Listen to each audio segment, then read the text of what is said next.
자, 이제 오늘 고린도전서 후서 10장을 들어가게 되는데요. 특별히 고린도후서는 1장과 9장이 한 세트로 되어 있고 10장부터 13장이 두 번째 부분으로 되어 있습니다. 1장부터 9장은 이제 그 분위기가 그렇게 험악하거나 그러지는 않습니다. 그러나 이제 10장부터 13장까지 와서는 사도 바울의 자기 전기적인 그런 요소, 고린도 교회 교인과의 갈등 가운데 고린도 교인들이 바울을 이렇게 그리스도의 사도로 인정하지 않고 문제 삼았던 그런 부분에 대해서 자기가 왜 그리스도의 사도인지를 증명하고 변호하는 가운데 자기를 지키기 위해서 그 말씀을 한 것이 아니고 이 바울을 반대하고 거역하는 사람들로 말미암아 고린도 교회 교인들이 상처를 받아 신앙을 잃지 않고 바른 신앙에 오히려 서서 이제 하나님이 세우신 기뻐하는 백성으로 살게 하려는 그런 취지에서 말씀을 하였습니다. 그런 가운데 오늘 10장의 앞부분의 내용은 이 사도 바울의 사도직 변호와 관련된 중요한 원리를 설명하는 그런 역할을 한다고 보면 될 것입니다. 근데 참 사람들은 참 다 평가가 다른 것 같습니다. 바울을 볼 때도 바울이 왜 일관성이 없고 우리와 함께 대면할 때는 참 매갈이 없고 연약하고 유순하고 떠나 있으면 마치 사자처럼 혹은 불로다처럼 힘이 있고 사자처럼 담대한지 이해가 안 된다, 그렇게 생각을 했습니다. 함께 있으면 참 힘없고 매가리가 없는데 또 떠나 있으면 편지를 통해서 그들에게 권면하고 또 교훈하는 걸 보면 정말 이 불도자로 미는 것처럼, 이 사자가 포효하는 것처럼 그렇게 세게 느껴졌던 것입니다. 그러니까 바울이 유순하면 유순한 대로 거부하고 또 바울이 강하면 강한 대로 거부해서 정말 바울의 입장에서는 그럼 어디 서야 되는지 참 분간하기가 어려웠다고 할 수가 있었는데, 사실 바울은 그들을 만나서 대할 때 부드럽게 대할 때는 사실 그리스도의 온유와 관용으로 대한 것입니다.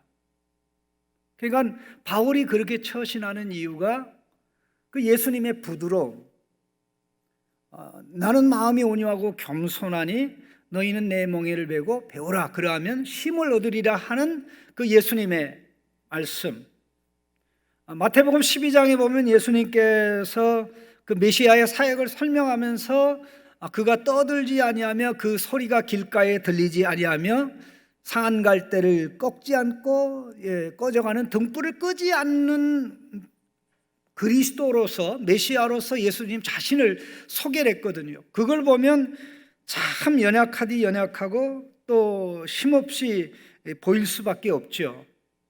그리고 예수님의 연약함을 가장 극렬하게 보여준 것이 예수님의 십자가 사건이거든요. 어떻게 예수님이 그렇게 무능할 수가 있습니까? 어떻게 그렇게 예수님이 무지할 수가 있습니까? 어떻게 예수님이 아무런 대책과 전략 없이 저렇게 십자가에 달려서 정말 그 창피를 당하면서 당하는 줄 모르고 저렇게 무기력하게 달려있다가 엘리 엘리 라마 사박다니 나의 하나님 어찌하여 나를 버리시나이까 하고 운명을 끊는가, 막 그렇게 생각을 했듯이, 그러나 동시에 예수님은 복음을 대적하고 거스리는 바리새인들에게는 정말 독하리만큼 그들의 위선과 그들의 가식에 대해서 일체 관용과 타협과 그들의 주장이 설 수 있는 여지를 완전히 차단하셨습니다. 그 대표적인 사례가 23장에 나오는 화 있을진저 바리새인과 서기관들이여, 화 있을진저 바리새인과 서기관들이여, 화 있을진저 바리새인과 서기관들이여 해가지고 그게 이 화 시리즈가 계속 23장 전체를 이끌어가는 걸 보면 놀랄 정도입니다. 사실 이러한 예수님의 두 이미지, 그 연약한 모습과 강한 모습, 이 모습은 사도 요한이 밤모습에서 봤던 피 흘린 어린 양의 모습과 다윗의 뿌리요 다윗에게서 나온 유다 지파의 사자의 이미지로 요약이 됩니다. 양이 얼마나 약하면 죽임을 당해서 피 흘림의 상처가 있겠습니까? 그러나 또 다른 한면으로 보면 야수세계의 어느 짐승도 감당하지 못하는 유다 지파의 사자. 우리가 신앙생활을 한다 그랬을 때 예수님의 이 두 가지 측면, 유순한 부분, 온유하고 겸손한 부분과 엄하신 부분, 이 유순한 부분은 사랑이라고 하며 엄한 부분은 공의라고 할 수 있습니다. 하나님은 사랑이시면서 공의시죠. 하나님은 우리의 죄를 용서하시면서 동시에 거룩하셔서 죄를 벌하시죠. 그러니까 바울이 고린도 교회 교인을 도할 때는 유순한 모습으로 그들 앞에 떨고 부족하고 힘없는 모습으로 설 때는 예수님의 온유한 모습으로 나타나는 것이고, 그들을 떠나서 편지를 보내서 눈물의 편지, 엄이 있는 편지를 통해서 여러분 회개해야 됩니다, 돌이켜야 됩니다 했을 때는 그리스도의 그 담대함, 사자 같은 모습, 어미함을 가지고 그리스도께서 주신 권세를 사용해서 그들을 하나님 앞에 바로 세우고자 함인 것이죠. 그런데 이렇게 바울의 사역을, 바울의 모습을 예수님의 시각으로 보면 두 모습이 다 예수님의 모습이고 성도를 살리는 모습인데, 잘못된 시각으로 보니까 바울이 온유하면 온유할 대로 문제 삼고, 약하면 약할 대로 문제 삼고, 강하면 너무 강하다고 문제 삼는, 우리 성도님들은 어떻습니까? 뭐를 기준으로 해서 우리가 평가를 합니까? 그 평가 기준이 세상이고 자기 자신이라면 살아가는 게 힘들 것입니다.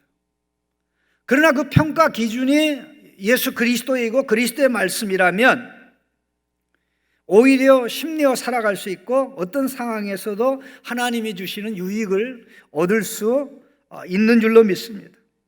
사실 고린도 교회 교인들이 바울에 대해서 오해했던 부분 중에 한 가지는 뭐냐면, 바울이 육신을 따라 사는 것 같다, 그렇게 얘기했습니다. 2절 말씀에 우리를 육신에 따라 행하는 자로 여기는 자들에 대하여 내가 담대히 대하는 것 같이, 예수님의 그 담대한 모습이죠. 사자 같은 모습이죠. 바울을 우습게 알고 바울을 거역하는 자들에게 담대히 대하듯이, 또 고린도 교인들, 그의 말씀을 받아들이고 하나님 말씀의 길로 가는 자들에게 동일한 담대한 태도를 가지고 대할 수는 없는 거죠. 병자를 대하는 마음하고 건강한 자를 대하는 마음이 다를 수밖에 없죠. 근데 특별히 병자가 병을 인식하지 못하고 건강하다고 생각하고 정말 아무 문제 없다고 생각하면 어떤 방법이라도 마지막 순간에 가서는 정말 이 극단의 방법을 써서 살리는 쪽으로 나가려면 무리수를 써야 되는 경우도 발생하지 않을 수가 없습니다. 그러니 바울은 정말 이 건강한 예수 그리스도의 눈으로 성도를 봤기 때문에 거기에 따라서 엄하게 또 유순하게 온유한 모습으로 이렇게 달리 대했던 것입니다. 그러니까 바울의 이렇게 구별되게 다르게 대하는 모습 속에 예수님이 계셔서 성도들을 권면하고 지도하고 인도하였던 것입니다. 자, 특별히 3절 말씀에서 그는 굉장히 중요한 말씀을 하고 있는데요. 같이 읽어보겠습니다. 우리가 육신으로 행하나 육신에 따라 싸우지 아니한다 그랬습니다. 육신으로 행하나 육신에 따라 싸우지 않는다. 여기 육신으로 행한다는 말은 우리가 육신 안에서 산다 그런 뜻입니다. 육신 안에서. 다 우리 몸을 가지고 있지 않습니까? 또 몸을 가지고 살아가기 때문에 우리는 예수 믿기 때문에 육과는 관계없는, 또 물리적인 세계를 떠나서 영의 세계에서 사는 게 아닙니다. 우리의 몸을 가지고 바로 불신자들이 살아가는 동일한 세상에서, 물리적인 세상에서, 시간과 공간이라는 세상에서 살아가는데, 중요한 부분은 이 세상에 육신을 가진 자로 살아가지만 세상 사람들의 방식에 따라 살지는 않는다는 것이죠. 이게 신자입니다. 세상에 있지만 세상에 속한 자로 살지 않는다. 세상에 있지만 불신자가 살아가는 방법으로 살지 않고 하나님의 자녀가 살아가는 방법으로 살아갑니다. 이게 성도가 신앙이 성숙하지 않을 때는 이 세상에 있으면서 세상의 방법을 따라 살아가게 되죠. 고린도 교회가 사실 그런 모습이 있었거든요. 고린도전서 3장 3절을 보면 이런 내용이 있습니다. 너희는 아직도 육신에 속한 자로다. 너희는 아직도 육신에 속한 자로다. 너희 가운데 시기와 분쟁이 있으니 어찌 육신에 속하여 사람을 따라 행함이 아니리요. 너희가 아직도 육신에 속한 자로다. 너희 가운데 시기와 분쟁이 있으니 어찌 육신에 속하여 사람을 따라 행함이 아니리요. 육신에 속한 사람은 사람, 세상 사람이 기준이지요. 세상 사람들이 보편적으로 따라가는 그런 원리를 따라가지 하나님을 따라가지 않습니다. 이건 신자의 삶이 아닙니다.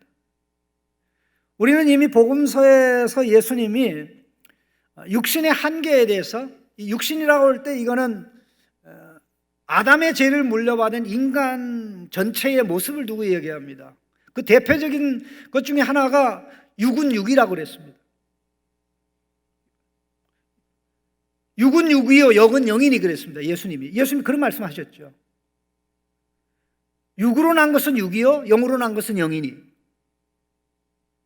3장에서 니고데모에게 말씀하셨죠. 요한복음. 그리고 예수님이 6장에서는 유다를 비롯해서 많은 제자들이 더 이상 예수님을 못 따르겠다고 떠난 후에 하신 말씀이 영은 생명이니 육은 무익하다고 그랬습니다. 영은 생명이니 육은 무익하다고 그랬습니다. 성령 하나님이 생명이라고 그랬습니다. 성령 하나님의 역사할 때 생명의 역사가 일어난다는 것이죠.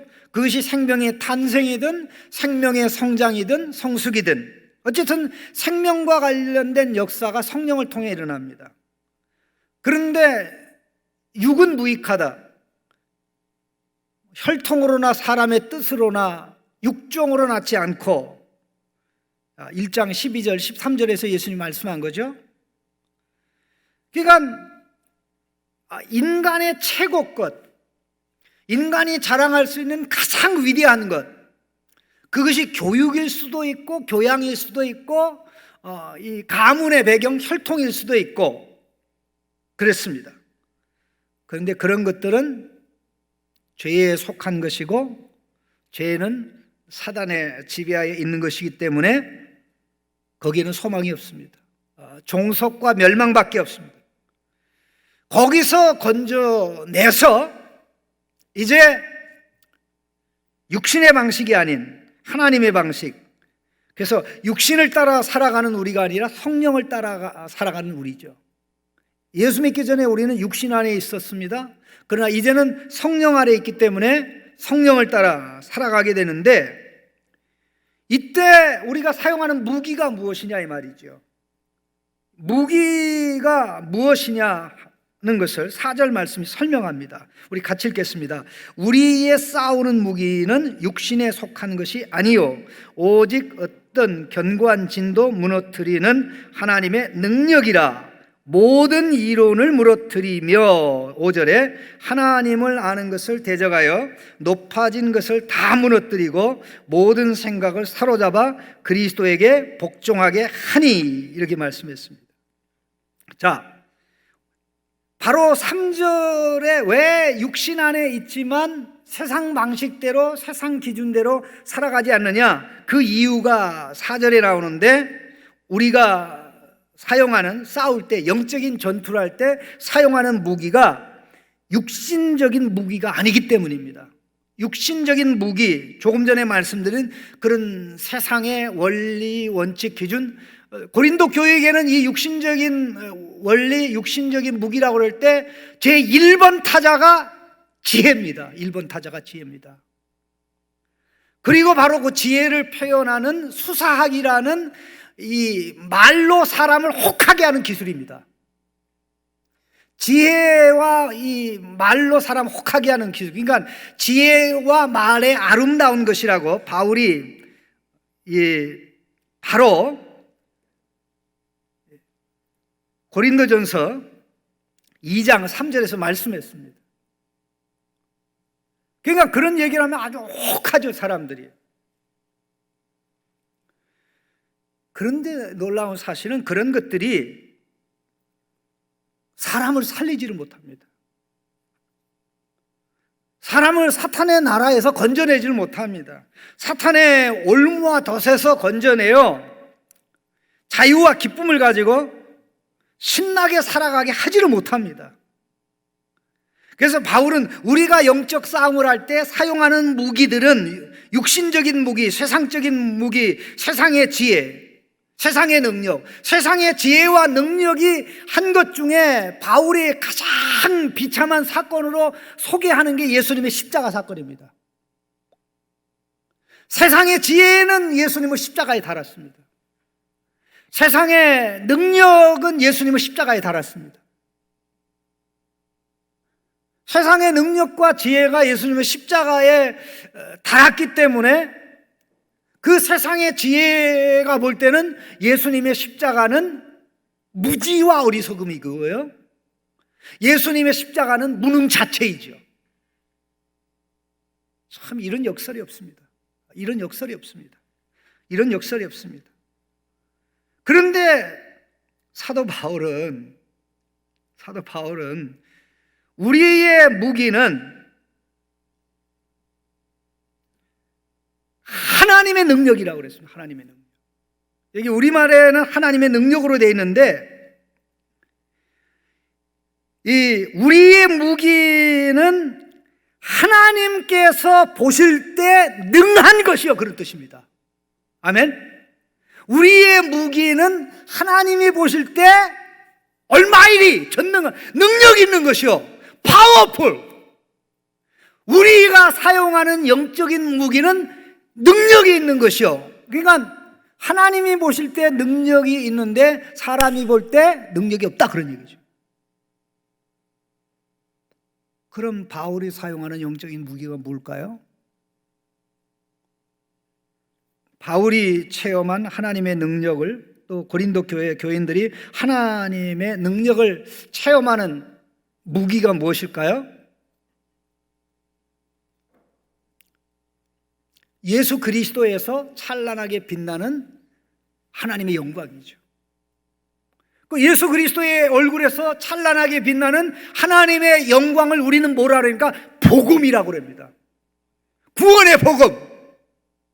믿는 자에게 능력이 되고 지혜가 되는, 믿는 자에게 능력과 무한한 지혜가 되는 예수 그리스도의 복음. 예수 그리스도의 복음은 한마디로 말하면 십자가에 무기력하게 무능하게 못 박힌 예수 그리스도. 그것만큼 연약함의 상징이 없죠. 그것만큼 무지함의 상징이 없습니다.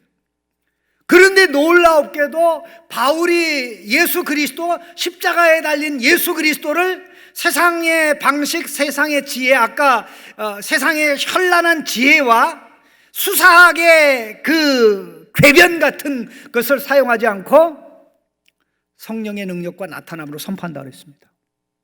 그래서 예수 그리스도의 복음 더하기 성령의 역사입니다. 이게 우리의 무기입니다. 자, 뭐라고요? 바울이 영적 전투할 때 사용하는 무기는 어떤 무기라고요? 복음, 예수, 십자가에 못 박힌 예수 그리스도. 물론 십자가에 못 박힌 그리스도 살아나셨죠. 그래서 우리에게 능력이 되는데 예수 그리스도를 선포할 때 어떤 일이 일어납니까? 성령의 능력과 권능이 나타납니다. 그래서 사탄 나라에서 건지는 거죠. 자, 여기 이 세력이 얼마나 큰지 견고한 진을 무너뜨립니다. 유일하게 견고한 진들을 무너뜨릴 수 있는 능력을 가진 것이 우리의 영적인 무기인 복음과 복음을 통해 역사하는 성령의 능력입니다. 여기서 말하는 이 진은 어떤 진일까요? 죄악의 진입니다. 사탄 나라의 진지입니다. 요새입니다. 그 요새는 어느 누구도 무너뜨릴 수가 없습니다. 어느 누구도 그 요새를 멸망시킬 수가 없습니다. 그 요새에서 인질로 사로잡힌 사람들을 건져내거나 끌어낼 수 있는 방법이 없습니다. 그런데 예수님은 베드로가 신앙 고백을 할 때 바요나 시몬아 내가 복이 있도다 이것을 알게 한 자는 혈과 육이 아니요 하늘에 계신 내 아버지다 그랬습니다. 그렇게 하시면서 하신 말씀이 내가 이 반석 위에 내 교회를 세우리니 음부의 권세가 이기지 못하리로다. 내가 이 반석 위에 내 교회를 세우리니 음부의 권세가 이기지 못하리라고 그랬습니다. 이 말씀과 제가 방금 읽어드린 말씀과 오늘 본문이 연결이 되어 있어요. 예수님이 음부의 권세가 이기지 못한다고 그랬을 때 그 사용한 실제적인 말씀은 지옥의 하데스, Gate of Hell이라는 지옥의 대문들입니다. 지옥의 대문들이 견디지 못하리로다. 지옥의 대문들이 견디지 못하는 것은 지금 지옥의 대문이, 그러니까 사탄 나라의 진지가 지금 외부에서 공격을 받고 있는 거예요. 사탄 나라의 진지가 외부에서 공격을 받고 있는 거예요. 사탄 나라의 요새를 공격하는 게 누구일까요? 교회입니다. 믿으십니까? 교회입니다. 그럼 교회가 사용하는 무기가 뭐죠? 복음. 복음을 선포하고 복음을 증거하고 예수 그리스도를 선포하는 이것이 사탄 나라를 향해서 사탄 나라의 대문을 흔드는 강력한 무기입니다. 거기에 성령의 역사하니까 어떻게 됩니까? 사탄 나라의 요새의 진지에 사로잡혔던 인자들이 그 인질에서 풀려나와 하나님 나라의 백성이 되는 것입니다. 저와 여러분이 능력이 많아서 예수 믿은 게 아니라 그 진지에서 복음의 말씀으로 복음의 무기로 구출받았기 때문에 오늘 저와 여러분이 예수 믿는 겁니다. 그런데 우리를 통해서 아직도 그 나라의 인질로 사로잡힌 자를 하나님께서 구원하길 원하는 것이죠. 이론도 사상도 하나님의 복음 앞에 십자가에 달렸다 살아나신 예수 그리스도 앞에 아무것도 아닙니다. 그것들이 할 수 있는 게 아무것도 없습니다. 자, 이게 이론들, 인간의 헛된 이론입니다. 인간의 어떤 이론, 능력이라 모든 이론을 무너뜨리죠. 마치 이게 이론의 진지, 잘못된 사상으로 무장되어 있는 사람이 그 진지 안에 있는데 그 무장 해제가 안 되면 예수 못 믿어요. 1000번 1000번 설교하고 성경 읽어도요, 절대 이게 무장 해제가 안 되면 이게 말씀이 안 들어갑니다. 안 들어갑니다. 그거를 이 성을 공격해가지고 요새를 공격해가지고 문을 부수고 들어가서 성을 무너뜨리듯이 이 이론을 테어다운, 풀다운, 찢어버리고 끌어내리는 이 역사라는 능력, 이게 복음의 능력이고, 이 능력은 복음을 통해서 성령께서 행하시는 것이죠. 자, 그로 말미암아 이것을 좀 더 구체적으로 설명한 게 뭡니까? 5절입니다. 하나님을 아는 것을 대적하여, 여기 하나님의 지식을 대적하여 높아진 모든 것입니다. 하나님의 지식을 대적하여 높아진 모든 것, 하나님의 지식을 대적하여 높아진 모든 것이 뭡니까? 이게 교만이죠, 교만. 어그러진 사상. 하나님의 지식 위에 올라가 있는 거 있죠. 하나님의 지식 위에 올라가 있는 거 있죠. 이게 하나님의 진리의 지식을 짓밟아요. 그게 세상 사상입니다. 세상 사상입니다. 사탄의 사상입니다. 하나님이 세상을 지배하는 게 아니라 이 세상은 하나님과 관계가 없다. 하나님은 이 세상 일에 관심을 두지 않는다. 하나님이 능력이 많다면 그분은 인격적인 존재가 아닐 것이다. 등등 여러 가지 수많은 이론들이 있는데, 이 모든 것들은 예수 그리스도가 보여준 하나님의 완전한 지식, 예수 그리스도가 보여준 하나님, 그러니까 완전히 대조가 되죠. 그 모든 것들을 무너뜨리고 그것을 뒷받침하는 그러한 교만과 오만과 자만과 거만을 뒷받침하는 모든 생각들, 이거를 예수 그리스도의 발에 무릎 꿇게 하는 것입니다. 사상이 바뀌지 않으면 아무것도 안 바뀝니다. 그래서 아담의 타락 이후부터 지금까지 계속 진행되는 게, 예수님이 재림할 때까지 진행되는 게 사상 전쟁입니다. 이념 전쟁입니다.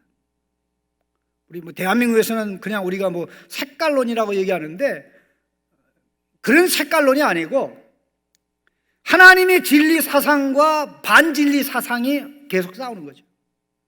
하나님을 중심으로 한 진리, 하나님을 배척으로 한 거짓을 진리로 삼은 사탄의 거짓말, 대사기극, 이게 계속 싸우는 것이죠.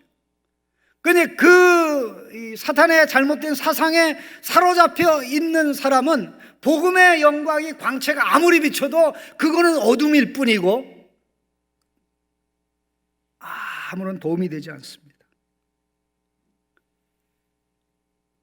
이 머리, 이 진리가 복음의 망치로 우리의 지각이 깨지게 하시는 유일한 능력이, 영적인 무기, 복음과 복음으로 역사하는 성령님이십니다. 그래서 우리는 사도 바울이 그렇게 하듯이 이 영적인 무기를 붙잡고 살아가는, 이 영적인 무기를 능력을 체험하고 경험하면서 내가 진리 안에 들어가고 진리가 내 안에 들어오면 성령이 강력하게 역사해서 어둠을 밀어내고 미움을 밀어내고 죄악된 것을 밀어내고, 그 전에는 불가능했던 것들이 이거 되게 쉽네, 이거 되게 쉽네, 이거 어쩐 일이지? 속이 바뀌도록 성령님이 역사하니까 사실 그렇게 되는 거거든요. 그래서 모든 사상과 이념, 이런 것들이 예수 그리스도의 발에 무릎을 딱 꿇고 내 생각이 예수님의 생각을 수용하고 내 가치관이 예수님의 가치관 위에 세워지고 내가 추구하는 인생의 모든 목적이 하나님 나라의 목적 위에 설계되고 이루어가는, 그게 되는 거죠. 그래서 생각까지도 복종하고 감정까지도 복종하고 모든 것이 그리스도의 절대 주권에 복종해서 우리 안에 하나님 나라가 이루어지고 우리를 통해서 하나님 나라의 세력이 확대되어서 우리가 그 무기를 사용하여 가고 움직이는 그곳에 아직도 인질로 사로잡혀 있는 사람들이 구출받는 역사가 일어나는 것입니다. 여러분은 어떤 무기를 가지고 사십니까? 무기라고 붙잡고 있는 것이 무엇입니까? 그것이 복음이기를 바랍니다.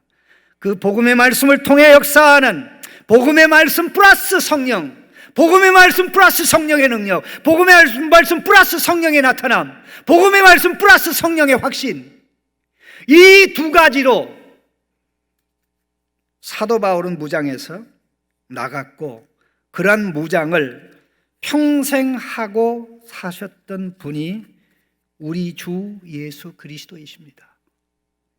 오늘 이 말씀을 생각하면서 하나님, 내가 붙잡고 있는 무기, 영적 전쟁을 어떤 방식으로 하고 있는지, 내가 지금 무기가 완전히 앵꼬가 나가지고 텅 비어 있는 건 아닌지 다시 한번 복음으로, 복음의 능력, 하나님의 무기, 성령의 역사를 무장해서 이 세상에서 사단의 진치를 무너뜨리는, 죄악의 소굴을 무너뜨리는, 그 소굴의 아리도 사로잡혀 있는 자들을 건져내는, 내 아들이 거기 있다면 내 아들 건져내고, 남편이 거기 있다면 남편 건져내고, 친구가 어디 친구를 건져내는, 이와 같은 일을 감당하는 우리 창신교회가 되도록 같이 기도했으면 좋겠습니다. 잠깐 기도하겠습니다.